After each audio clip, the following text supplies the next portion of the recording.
Sampurasun wilujeng tepang deui dina channel Sunda Hiang, Sunda hirup urang sarerea. Assalamualaikum warahmatullahi wabarakatuh. Pedaran anu salajengna nyaeta ngeunaan urang Baduy atanapi urang Kanekes dina bagian kedua. Ngeunaan urang Kanekes ieu seueur persepsi, seueur panalungtikan, seueur oge pamendak-pamendak anu tos didokumentasikeun dinu mangrupi buku atanapi sumber-sumber informasi anu sanesna. Ayeuna ngeunaan urang Kanekes anu asli salaku masyarakat Banten ditinggal tina filosofina.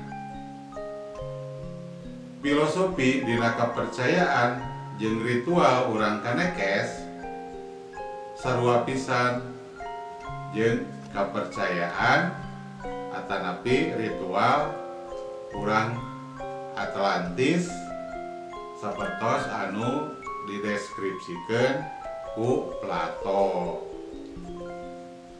Urang Kanekes nyebutkeun yen tanah adatna ngarupakeun intina jagat.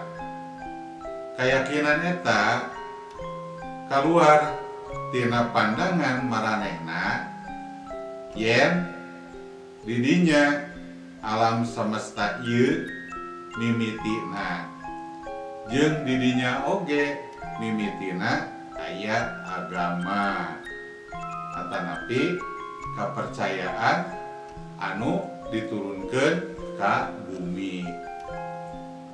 Pusat atawa titik sakral anu jadi inti jagat maranehna ayana di Gunung Pamuntuan. Anu di luhurna aya wangunan anu disebat kiwari mah nu disebat nyaeta Punden Berundak.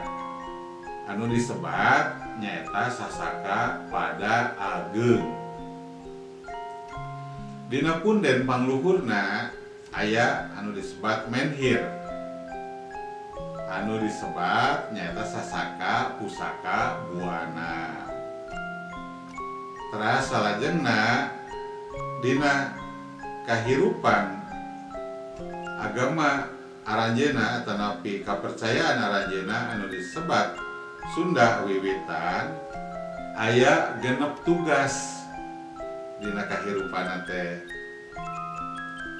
Tadi disebutkeun sataacana yen urang Kanekes gaduh kayakinan yen aranjeunna mah yakin bahwa cikal bakal bumi atanapi jagat raya sareng eusina ieu kawitna araya di tanah atanapi tempat aranjeunna.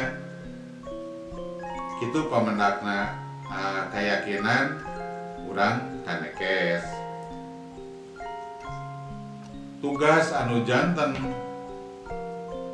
pancen dina kahirupan sadidinten urang Kanekes henteu leupas tina genep tugas anu ngacakup atanapi aya dina ajaran Sunda wiwitan. Nyaeta anu kahiji ngareksakeun Sasaka Pusaka Buana.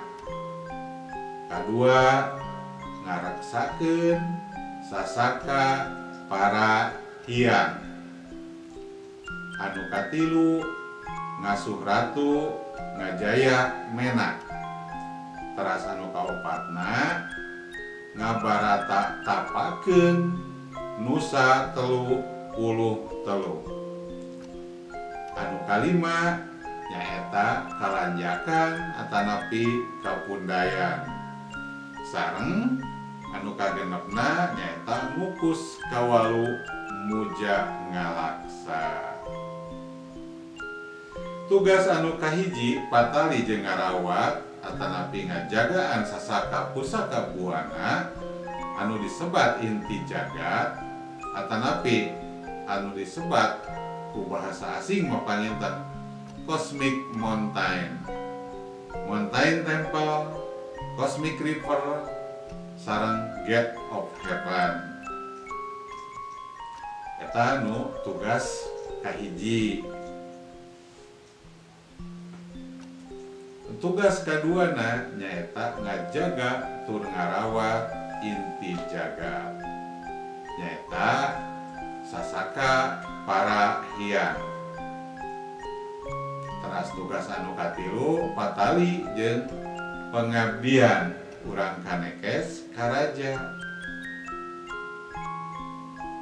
Tah di kanekes mah nyaeta hiji kaunikan atanapi hiji keanehan yen di kanekes nyalira henteu aya anu disebat raja atanapi ratu. Nu aya di kanekes nyaeta dina sistem pemerintahanana nyaeta nu disebat puun sareng jaro. Perkawis puun sareng jaro engke dibahas dina bahasan salajengna. Ayeuna urang teraskeun heula tugas anu kaopat nyaeta patula patalina sareng hakikat hirupna urang kanekes. Tugas kalima sareng kagenep nyaeta patula patali sareng kariaan antanapi hari raya dina keagamaan atanapi dina kepercayaan urang kanekes eta. Hari anu disebat sasaka pusaka buana nyaeta ngaran hiji menhir anu aya dina punden anu ka-13 atanapi punden nupang luhurna. Dina punden nupang luhurna aya anu disebat sasaka pada ageng. Nya di dieu dina keyakinan aranjeunna tempat alam dunya atanapi alam semesta ieu dikawitan atanapi di mimitian. Janten sumber alam dunya teh ti dinya dina sasaka pusaka buana. Dina keyakinan aranjeunna sasaka pusaka buana eta nyaeta tempatna anu disebat Batara Tunggal ngalungsurkeun 7 batara.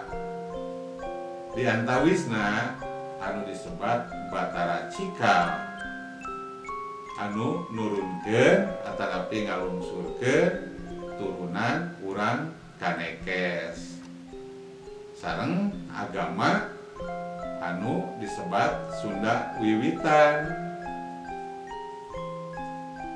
Janten nu disebat Batara Cikal teh jalmi anu pangheulana anu nyandak agama tanapi keyakinan anu disebat Sunda Wiwitan.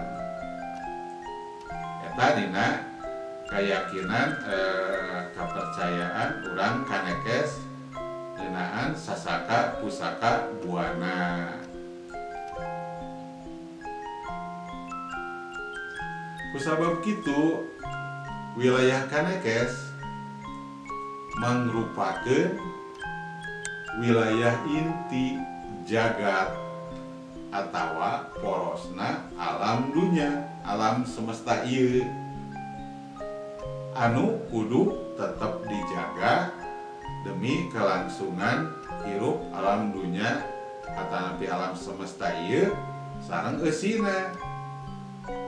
Tah dina ngalaksanakeun tugas ieu nyaeta diantawisna mangrupa pamujaan atawa nyucikeun sasaka pusaka buana dina tanggal 16 dugikeun ka 18 sasih kalima.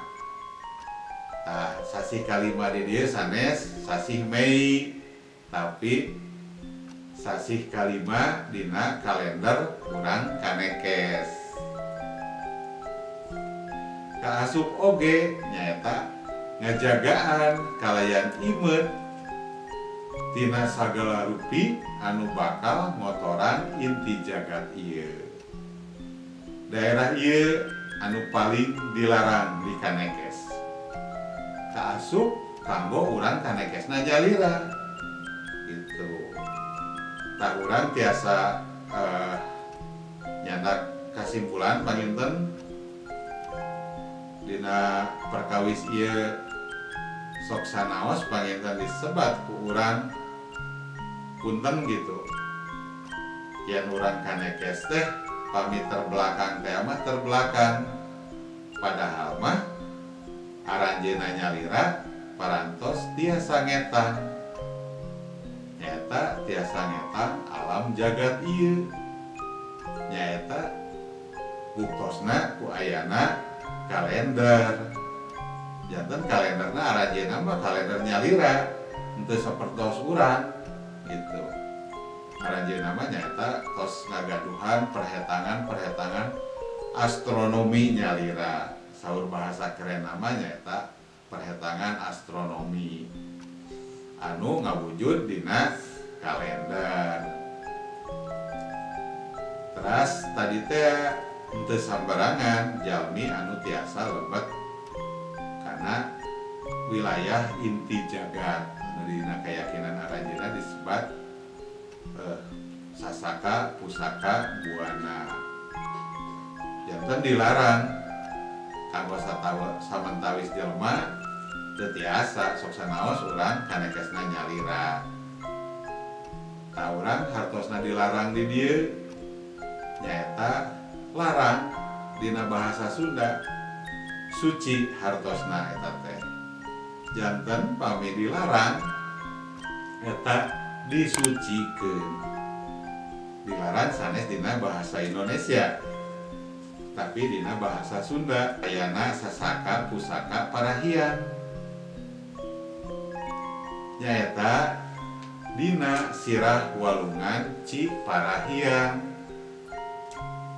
anu ayana di Tangtu Cibeo. Wilayah ieu oge wilayah anu dilarang. Tah dilarang teh hartosna disucikeun sapertos sasaka pada ageng. Tanapi di tempatna nyaeta di Cigeusik. Janten parahiangan urang tantos uningan naon nu disebat parahiangan eta. Pamitacan yang kayak urang guar naon sih hartosna parahiangan. Urang Kanekes ternyata gitu urang Kanekes tos ngajaga ngariksa eta nu disebat sasaka parahiang. Salajengna nyaeta anu disebat ngasuh ratu ngajayak menak. Naon anu disebat ngasuh ratu ngajayak menak? Urang Kanekes tos tika pungkurna keneh anjeunna mihormat ka anu disebat ratu atanapi raja. Jeung ngabimbing jelema-jelema anu dipihormat nyaeta anu disebat para gegeden. Di Kanekes sorangan teu aya raja atawa menak atawa gegeden atawa ratu, teu aya di Kanekes mah. Di urang Kanekes mah teu aya strata eta, strata sosial eta. Anu aya ngan ukur puun, nu disebat puun sareng jaro. Salah saurang paneliti tugas katilu ieu atanapi pancen katilu ieu nuduhkeun yen maranehna lain urang Pajajaran anu ngungsi atawa jelema-jelema primitif. Tapi nyaeta urang Kanekes mah para resi atanapi pandita seperti anu kaunggal dina prasasti anu dikutip ku salah sawios peneliti anu hartosna nyata sapertos kieu. Inilah surat keputusan Sri Baduga Maharaja, penguasa Pakuan, yaitu Sri Ratu Sang Dewata. Yang diberi keputusan adalah tanah Dewa. Sasana Sunda Sembawa. Jangan ada yang mengganggu, jangan ada yang mempermainkan. Nah, batasnya adalah timur dari Cirauk sampai Sanghyang Salila, di barat dari Rusem sampai ke Munjul, ke Cibakekan, Cihonje sampai ke Muara Cimuncang. Di selatan dari hutan Congon jangan sampai tidak diperhatikan, karena Dewa Sasana adalah sanggar atanapi pamujaan kami Sang Raja. Sepanjang jalan besar ke arah hulu, tanah larangan itu disediakan untuk para pendeta. Janganlah ada yang memaksa akan hasil keputusan ini, karena aku menyayangi mereka. Eta serat kanggo urang Kanekes anu didugikeun ku Sri Baduga Maharaja, nyaeta Raja Pakuan Pajajaran. Tugas katilu ieu dilaksanakeun dina ngarupakeun seba. Seba dina zaman Kasultanan Banten dilaksanakeun dina tiap tahun. Nya kitu oge nepi ka kiwari seba masih dilaksanakeun ka pamarentah daerah. Cek sakaol, nah ieu cek sakaol diramalkeun hiji waktu engke seba Kanekes moal aya pamarentah anu daek narima deui. Tah eta tos diramalkeun ti kapungkurna keneh yen seba atanapi upeti ka pemerintah daerah bakal moal aya pemerintah daerah anu nampi. Tah duka bakal naon kajantenanana. Wallahu alam terang eta mah mangga ka para karuhun atanapi anu gaduh ilmuna naon anu bakal kejadian gitu. Pami upacara seba ieu entos teu aya deui anu nampina. Sakedik ngaulang yen tadi serat ti Sri Baduga Maharaja salaku Raja Pakuan Pajajaran ngauningakeun yen anjeunna ngahormat pisan ka urang Kanekes. Janten tadi teh urang Kanekes sanes urang Pajajaran. Salajengna ayeuna urang ngabahas anu disebat ngabarata tapakeun Nusa 33. Bangawan Sabida kelima Pancer Salawe Nagara atawa napakeun 33 nusa 65 walungan Pancer 25 nagara. Angka ieu ditafsir ku saurang panaliti ngarupakeun tanah adat Kanekes, nyaeta jumlah kampung di Kanekes dina hiji waktu, teras jumlah walungan di Kanekes jeung daerah-daerah katurunan anak. Urang Kanekes ti dulur anu genep Batara Cikal. Kan tadi disebutkeun aya Batara Tunggal ngalungsurkeun 7 Batara. Di antawisna nyaeta Batara Tunggal anu ngalungsurkeun urang Kanekes. Tah anu genepna ieu teh can kacarioskeun gitu. Salajengna angka-angka eta aya maksud anu leuwih lega tibatan ti tanah adat Kanekes. Hal ieu nyaeta dumasar kana filosofi yen tanah Kanekes teh tanah kabuyutan atanapi mandala anu kudu dijaga keur kapentingan sakabeh alam dunya atanapi secara universal.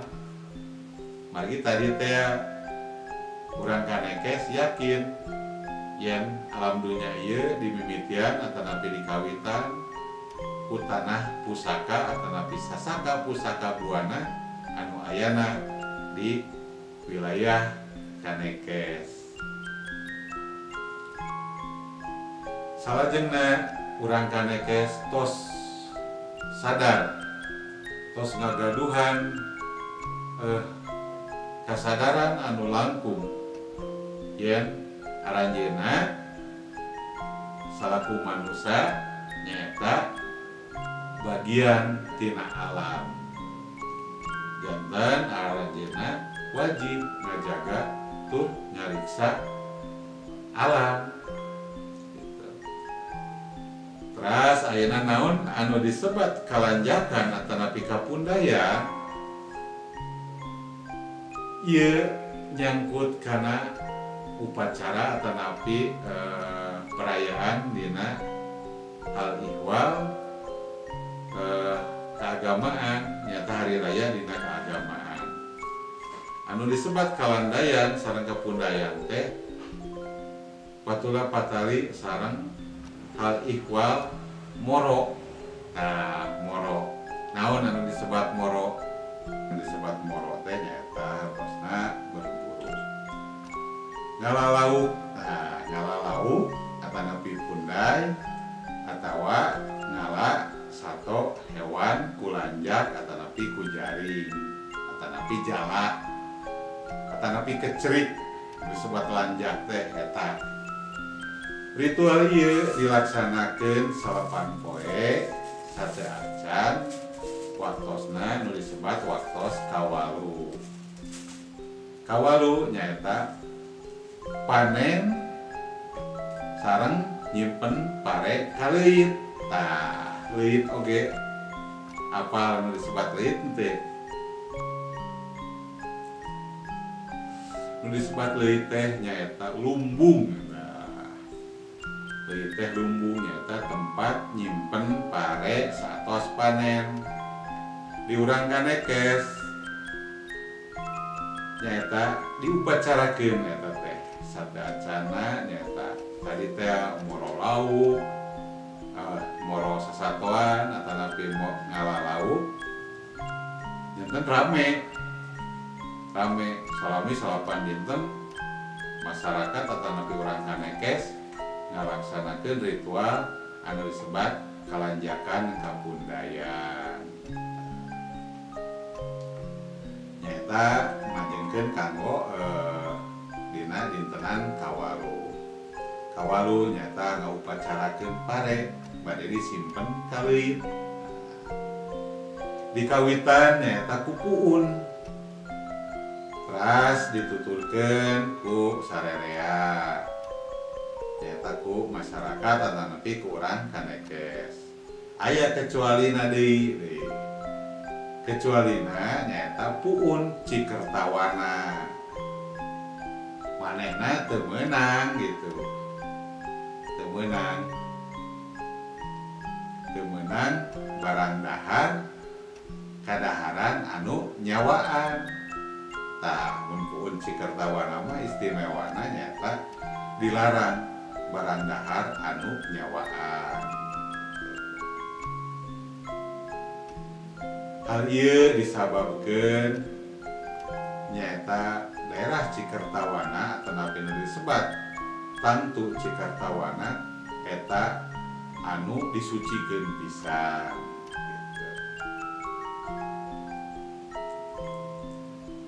Sato naon wae anu meunang diboro.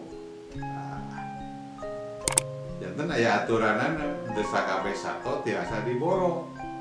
Kurang kanekes mah teu tiasa newak manuk, ngoro manuk, atanapi bagong, atanapi naon. Nyaeta aya katantuan anu meunang diboro teh nyaeta sato peucan. Peucan atawa kancil, terasna deui buut teh naon bajing. Nah buut teh bajing jeung mencek. Ari mencek naon menjangan teh. Lamun anu kajaring lain hewan atawa sato eta wayahna kudu dilepaskeun deui. Janten nanya tadi teh nu tiasa diboro teh tadi sebatkeun naon? Peucan atawa kancil, buut atawa bajing jeung mencek. Dikumahakeun eta saatos diboro nya tadi garang. Digarang atanapi di bahasa Indonesia nama panginten naonnya diasapi. Diasapi tah. Dina poe kawalu dijadikeun lauk pauk atanapi rencang keur buka puasa. Tah urang kanekes nyalira ternyata sata acan mun lebaran teh mah sata acan kawalu, sata acan lebaran aranjeunna parwasa.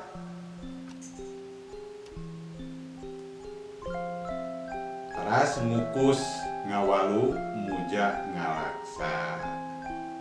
Ngukus tah di dieu hartina ngahaseupan.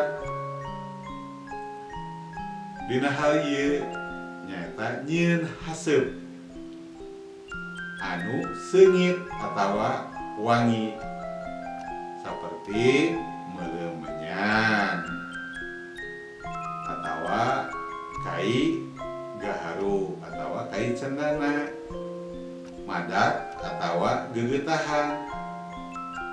Tah ieu oge ngarupakeun ritual nyaeta kanggo muka panto alam gaib jeung anu disebat dunia luhur. Disebatkeun nyaeta bul kukus ngukup kamanggung. Naon hartosna bul kukus ngukup kamanggung nyaeta supados tadi teh nyieun haseup. Nu dimaksudkeun nyieun haseup eta kanggo muka panto alam gaib. Alam gaib atawa dunia luhur.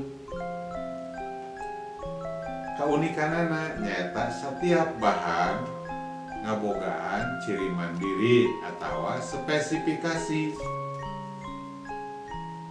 Nyaeta tina gegeutahan. Misalna geutah kai tenjo keur muja Nyi Pohaci. Saha Nyi Pohaci? Engke urang bahas.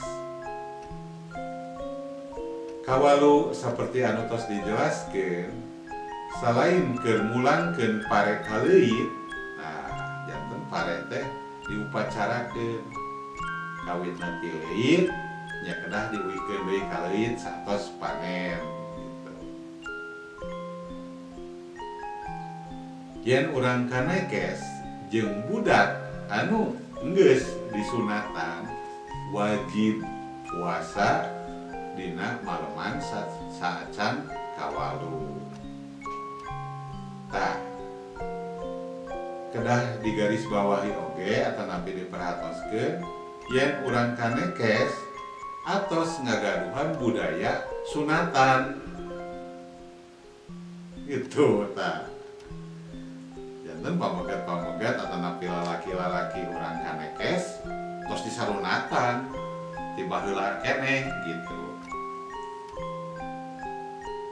Muja nyaeta ritual nyucikeun sasaka jeung muja ka para karuhun.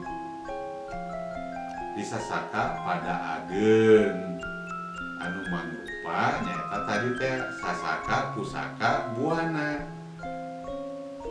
Dipingpinna kusaha? Tah ieu dipingpin ku puun Cikeusik. Dina waktu ritual nyaeta sateacana meuleuh menyang. Sapertos kieu meuleuh menyan tapi mah sanes menyan rokok gitu. Nyaeta ku geutah tenjo. Bari ngarapalkeun atanapi macakeun jampe. Anu kirang langkung jampena sapertos kieu. Pun sapun kaluluhuran tabe kahandapeunana neda panjangnya hampura aing dek nyaritakeun deui bisi nebuk sisikuna bisi nincak laranganana aing dek nyaritakeun deui laranganana.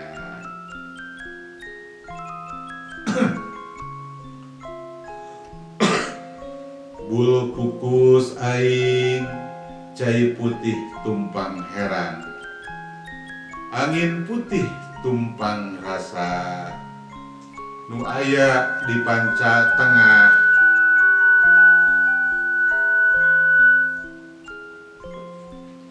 Kukus nyungguh kaluluhur kukus nyangga ka pramana kasasaka 33 bangawan sawida kelima panca salawe nagara nada tangtung payung wong atuo kabeh.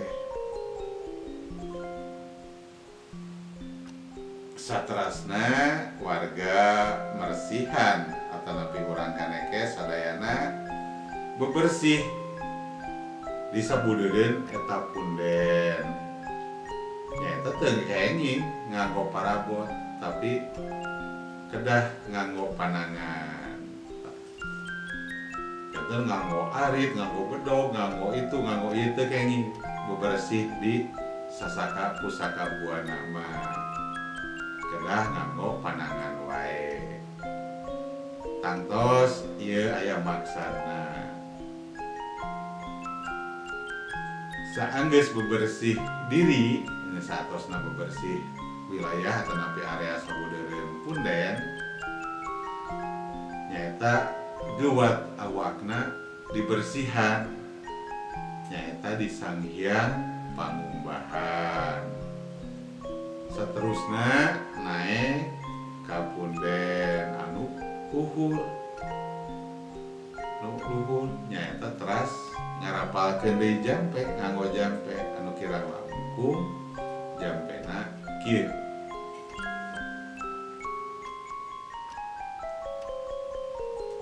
Pun sapun sadu sadat Sunda tuan katata tuan katepi selam larang teka sorong tan urang haji pakuan.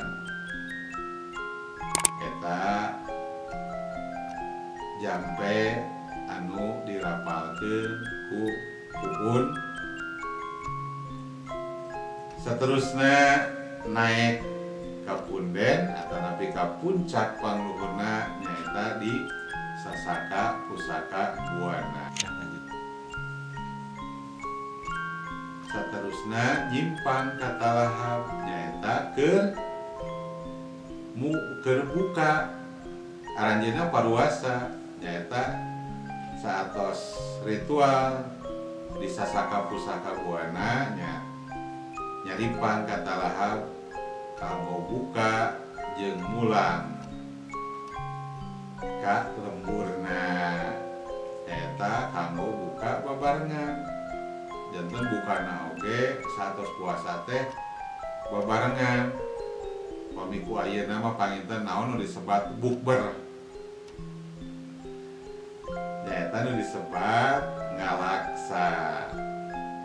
ngalaksa teh nyaeta nyieun laksa aya nu disebat laksa teh naon eta mangrupa mie anu didamel tina tipung beas tuh kan janten orang kanekes ti kapungkur kanekes tos tiasa nyieun mie anu disebat laksa nyaeta dina tanggal 21 dugikeun ka 28 bulan katiga kalender urang kanekes di mimitian di kapuunan diteruskeun ku warga laksa ieu dijieun tina 7 dapuran pare di pupuhunan huma sareng atawa huma tuladan anu pang alusna nyaeta huma anu disebat sakti bumi ditaruang kusadayana warga kanekes sareng pangawasa daerah atanapi pemerintahan daerah setempat dina upacara seba tah seba dilaksanakeun dina bulan kapat bulan kahiji nyaeta kalender urang kanekes laksa oge dijieun keur seba ka pangawasa gaib tah janten laksa oge didamel kanggo muja atanapi seba kanu pangawasa gaib atanapi anu ngageugeuh anu nyicingan di leuweung larangan bari ngukus atanapi meuleum kai cendana eta diantawisna genep tugas anu dilaksanakeun ku wargi-wargi urang sadayana anu ngagem ageman nu disebat Sunda Wiwitan.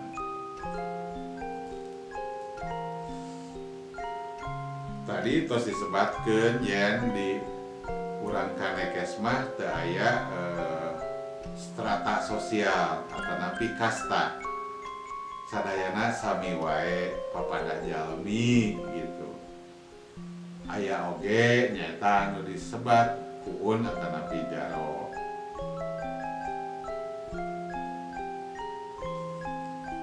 ayeuna urang nitenan nitenan tingkatan atanapi klasifikasi masyarakat urang kanekes. Urang kanekes patali wargi sareng urang Sunda dina umumna. Ciri fisik sareng dedeganana sareng bahasana sami sareng urang-urang Sunda dina umumna. Hiji-hijina anu ngabentenkeun nyaeta dina kayakinan sareng cara hirupna. Urang kanekes nutup diri tina pangaruh dunia luar sareng secara pageuh ngajaga nyepeng tatali paranti karupun kahirupan anu asli sedengkeun urang Sunda umumna leuwih gampang narima pangaruh sejen atawa pangaruh asing sareng dina seuseurna urang Sunda umumna ngagem agama Islam. Tah ayeuna tadi teh nyebatkeun urang kana klasifikasi. Urang kanekes umumna dibagi 3 bagian. Nyaeta anu disebat tangtu. Terasna deui tilu klasifikasi eta kahiji nu disebat tangtu, kaduana panamping, sareng katiluna nu disebat dangka. Naon anu disebut tangtu? Tangtu nyaeta anu disebut urang kanekes jero atawa umumna anu disebut orang Baduy dalam. Tah eta tangtu. Naon anu disebut tangtu? Nyaeta anu pageuh pisan nyepeng adat istiadat karuhun. Umumna aya di 3 kampung. Nyaeta di 3 kampung anu disebut Cibeo, Cikertawana, jeung Cikeusik. Tah ayeuna ciri-cirina urang kanekes jero nyaeta dina rupa papakeanana. Aranjeunna nganggo papakean anu warnana bodas. Bodas di dieu kantos bodas alam. Sareng bulau. Tah bulau teh naon? Bulau teh biru. Bulau teh biru. Nyata bodas sareng bulau kolot. Umumna iketna nyata iket bodas. Tah iketna iket bodas tapi ieu mah iketna iket batik. Maranehna pageuh pisan nyepeng adat, nyepeng aturan. Dugikeun penak sareng jalmi di luar atanapi jalmi anu lebet kadinya dipahing pisan atanapi dilarang pisan, teu kenging pisan penak sareng urang asing gitu. Tah di antawisna sababaraha aturan anu dicepeng ku urang kanekes jero di antawisna nyaeta teu meunang make kendaraan. Sok sanajan bade angkatan ka mana wae anjeunna teu kenging nganggo kendaraan. Terasna deui teu kenging di sendal, komo deui di sapatu. Janten di sendal oge teu kenging, janten anjeunna mah nyareker wae. Teras dina wangunan imah atanapi utamana panto imah kudu nyang hareup ka kaler atawa ka kidul.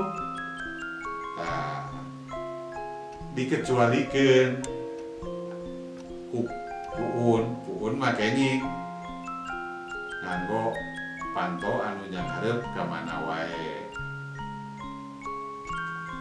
Nu disebat puun teh nyaeta pamimpin adat itu. Jaro oge sami eta pamimpin adat. Terasna deui teu kenging nganggo parabotan elektronik atanapi parabotan kenging teknologi teu kenging. Teras papakean warna hideung bodas salaku pakaian sapopoe. Anu didamelna oge kedah didamel ku nyalira teu kenging tinu sanes. Teu kenging nganggo papakean atanapi angguan zaman kiwari. Janten aranjeunna mah kanggo raksukan oge atanapi angguan ngadarama nyalira, ninun nyalira, ngaput nyalira gitu.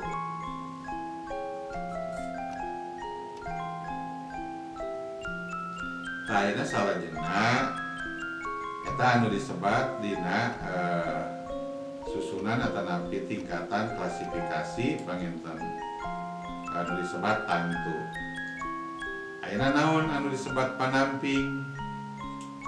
Panamping nyaeta urang kanekes luar atanapi baduy luar anu dumukna atanapi lokasina mencar ngurilingan sabudeureun kanekes jero diantawisna nyata lembur Cikadu, Kadu Ketuk, Kadu Kolot, Gajebo, Cisagu, jeung nu sanesna.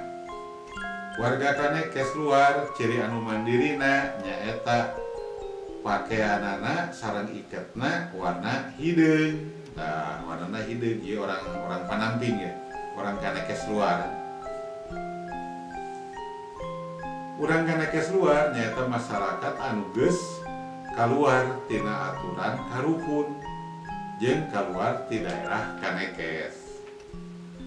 Sababaraha hal anu jadi cukang lantaran maranehna kaluar ti kanekes jero diantawisna maranehna geus ngalanggar hiji aturan warga kanekes jero atanapi ku kahayang sorangan kaluar ti kanekes jero atanapi urang kanekes jero nikah sareng urang kanekes luar. Tah eta anu disebatkeun margi aya anu disebat kanekes panamping atanapi klasifikasi panamping.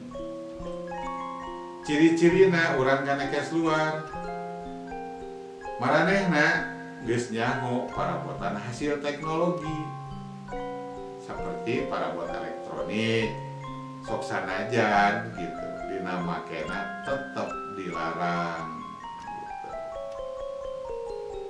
Maranehna marake parabotan kitu teh bari susulumputan margi pami kapedak ku urang kanekes jero mah tantos dilarang.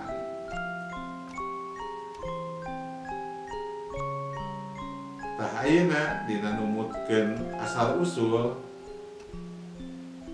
patalina sareng agama atanapi keyakinan nurutkeun keyakinan atawa agama anu dianut ku maranehna urang kanekes ngaku turunan ti Batara Cikal sapertos anu di awal disebatkeun tadi nyaeta Batara Cikal teh hiji ti 7 dewa atawa Batara anu diutus ka bumi. Asal usul eta sering oge dihubung-hubungkeun jeung Nabi Adam salaku cikal bakal umat manusia. Nabi Adam jeung turunanana kaasup urang kanekes mibanda pancen atawa tugas nyaeta tatapa atawa asketik bahasa asing nama atawa mandita nyaeta keur ngajagaan harmoni atawa kasaimbangan alam dunia. Tah ieu keyakinan urang kanekes seueur pamendak atanapi argumen ti para ahli sejarah anu ngajelaskeun asal usul urang kanekes. Nyaeta aya anu nerangkeun sajarah urang kanekes didasarkeun ku cara sintesis tina sababaraha bukti sejarah anu mangrupa prasasti. Catatan ekspedisi Portugis sareng Tiongkok sarta carita rakyat ngeunaan Tatar Sunda. Urang kanekes dikaitkeun jeung kerajaan Sunda samemeh runtuh kerajaan Sunda. Nyata dina abad ka-16 anu teu aya sanes nyata anu pusatna di Pakuan Pajajaran atawa Bogor ayeuna. Saacan ngadeg Kasultanan Banten. Wilayah paling kulon Pulau Jawa ieu nyaeta bagian penting ti Kerajaan Sunda. Banten nyaeta palabuhan dagang anu ageun. Walungan Ciujung tiasa dilayaran ku rupa-rupa parahu oge rame dianggo kanggo ngangkutan hasil bumi di wilayah anu leuwih jero nyaeta ti pedalaman. Atuh kukituna pangawasa daerah eta anu disebut Pangeran Pucuk Umun.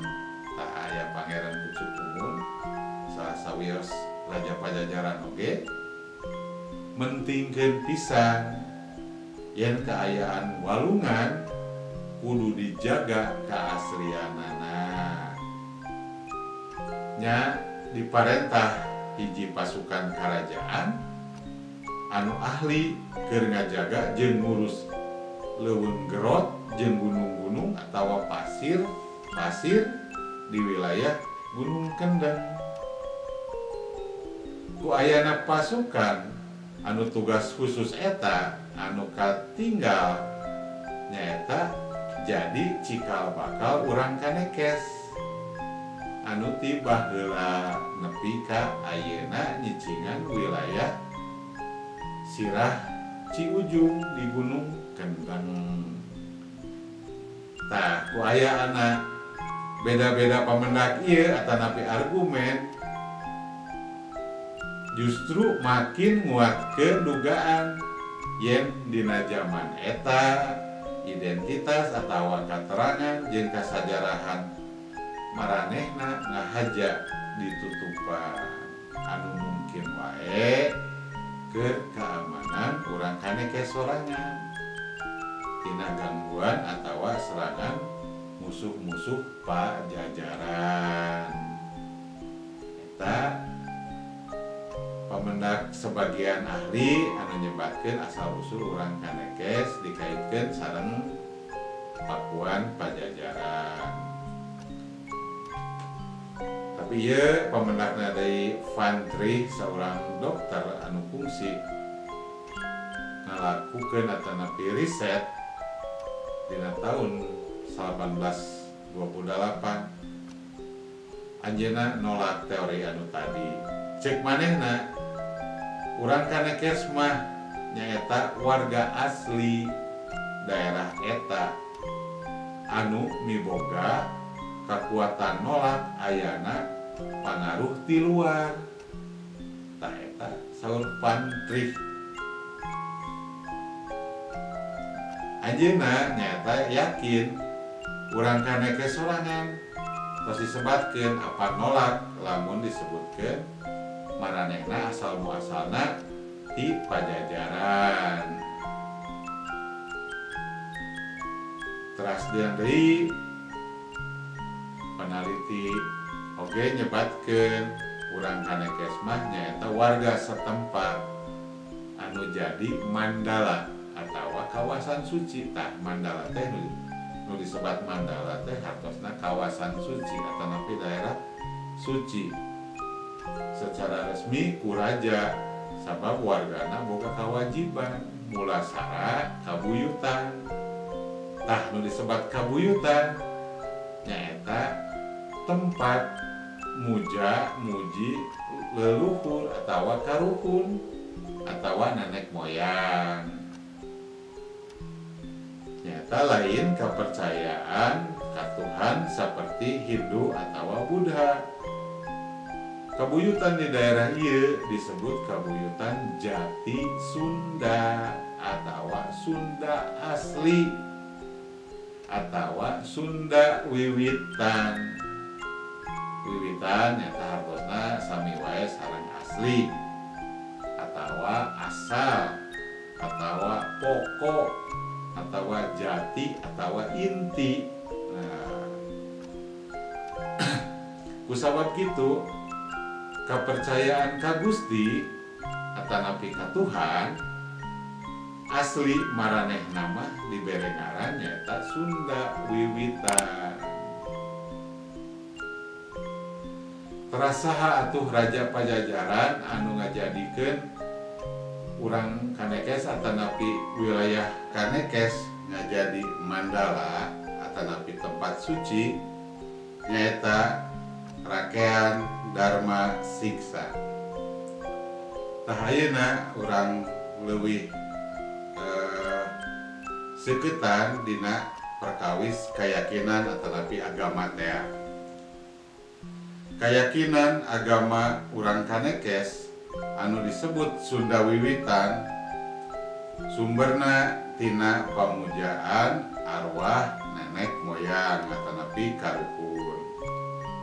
Anu dina perkembanganana kapangaruhan ku kepercayaan anu sanesna nyaeta ti Buddha sareng Hindu. Inti keyakinanana atanapi agamana nyaeta ku aya benerna pikukuh atawa katangtuan aturan anu ti baheula mutlak ayana anu dianut atanapi dipake dina kahirupan sapopoena urang Kanekes gitu. Anu utamana nyaeta pikukuh atawa kapatuhan urang Kanekes nyaeta karena pola pikir teu kudu aya robah nanaon atawa lamun robah oge kudu saeutik. Nah, eta anu disaurkeun ku salah saurang peneliti oge.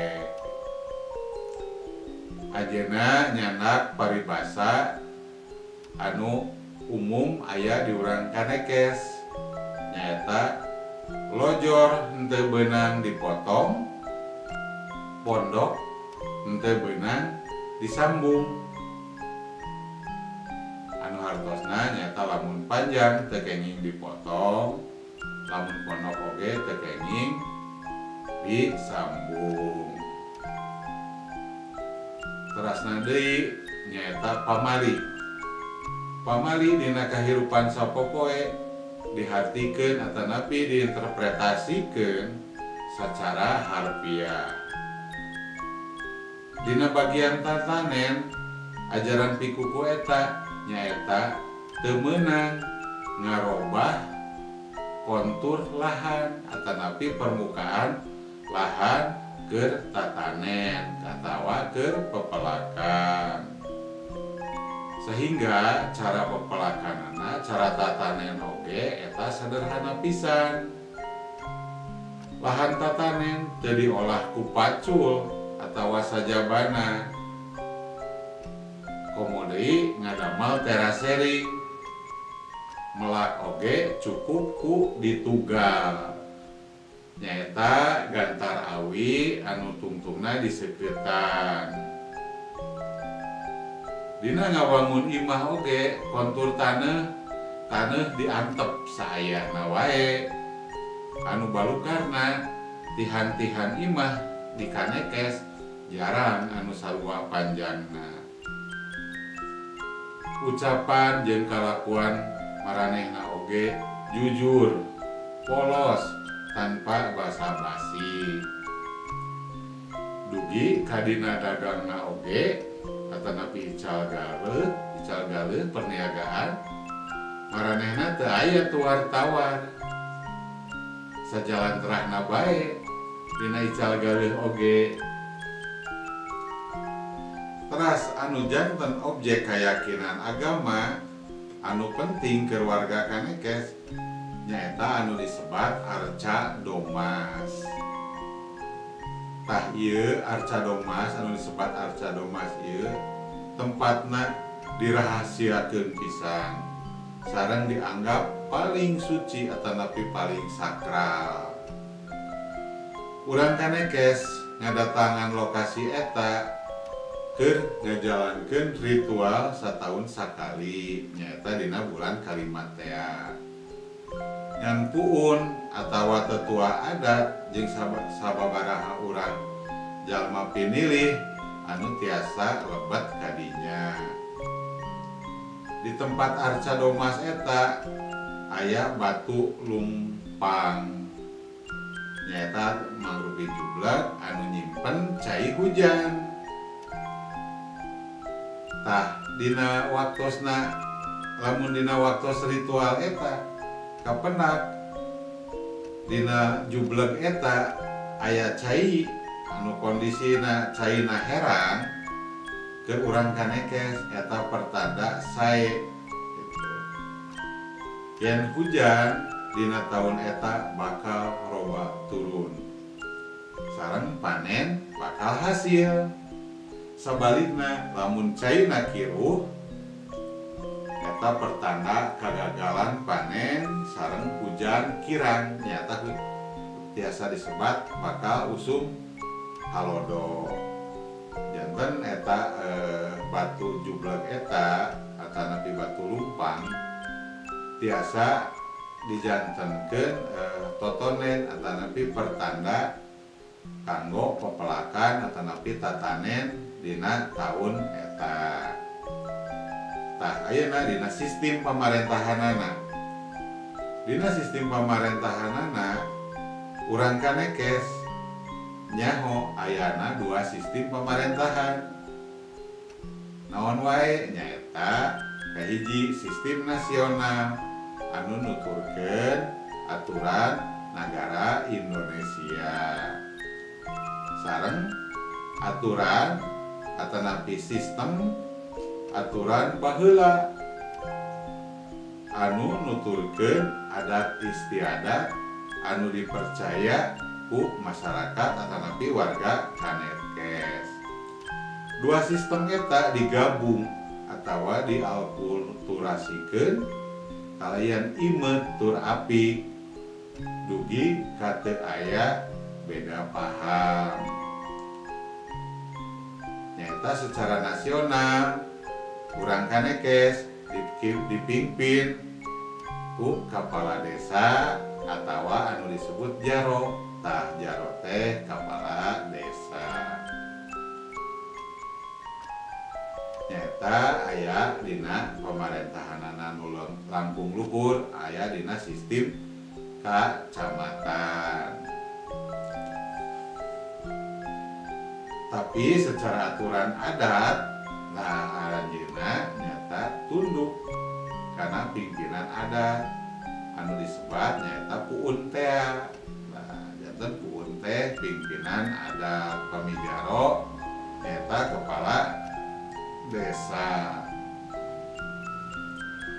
Ayeuna dina aturanana aturan pamarentahan urang kanekes pamimpin aturan adat pangluhurna warga kanekes nyata puun ayana di tilu kampung nyata di nu disebat tadi teh nu disebat kampung tangtu. Jabatan eta turun tumurun tapi henteu otomatis ti bapa ka anak bisa oge ka dulur anu lain. Teras dina jangka waktu puun ditangtukeun lilana.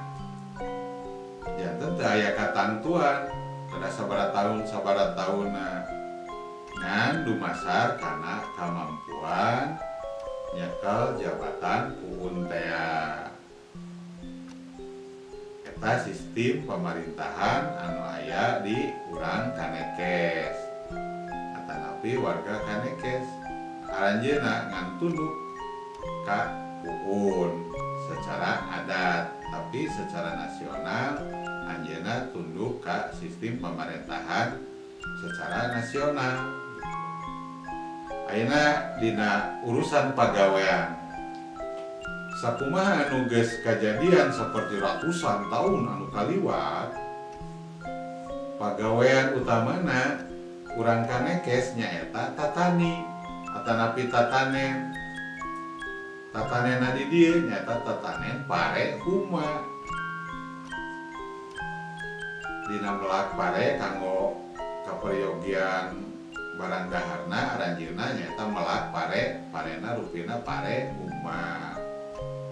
Salian ti eta maranehna oge kenging kahasilan nu mangrupi kahasilan tambahan tina ngajualan bubuahan kenging ti leuweung sapertos nya duren, jengkol, pisitan, manggu jeung sajabana.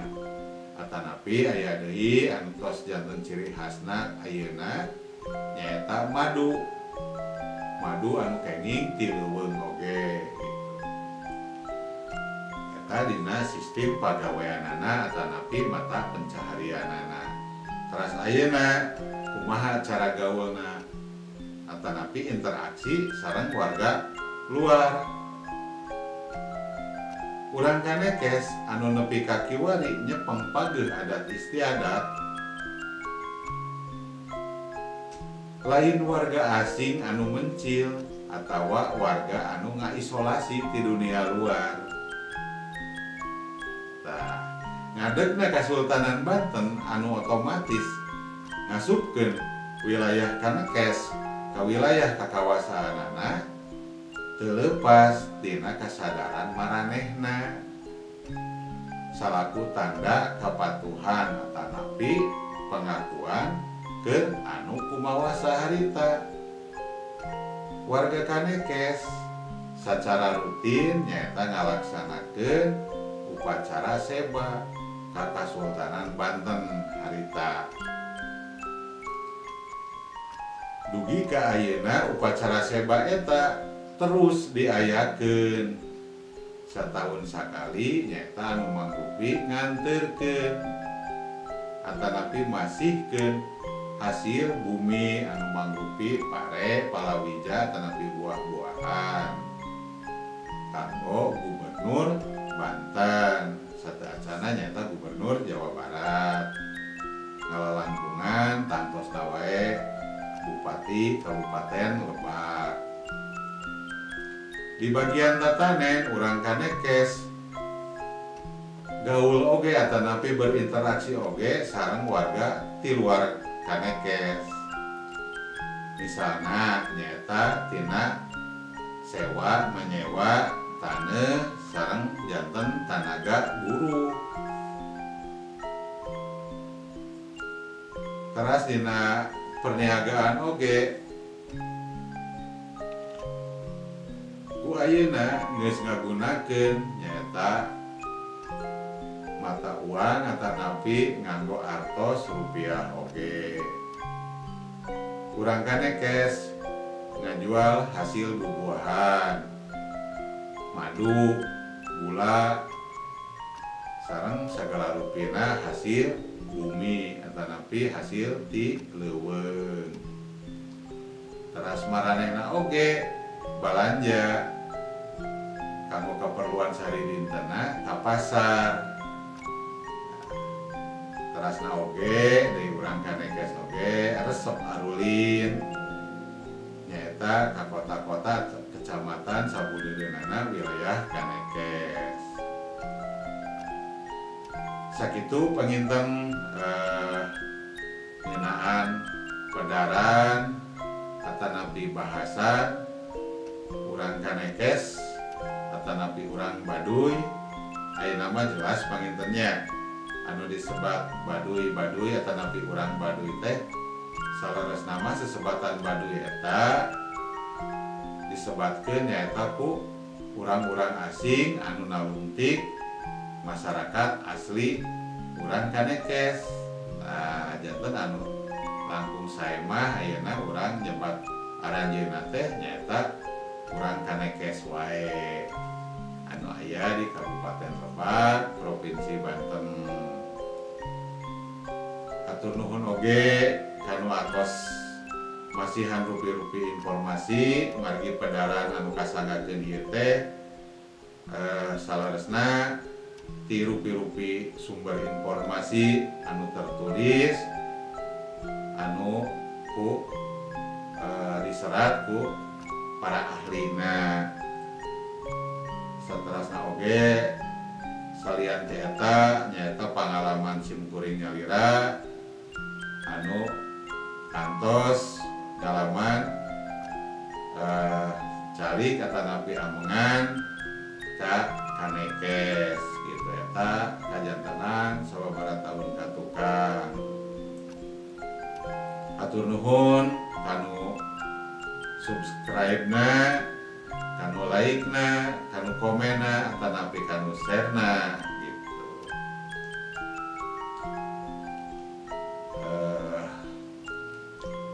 Billahi taufiq wal hidayah. Wassalamualaikum warahmatullahi wabarakatuh. Cak.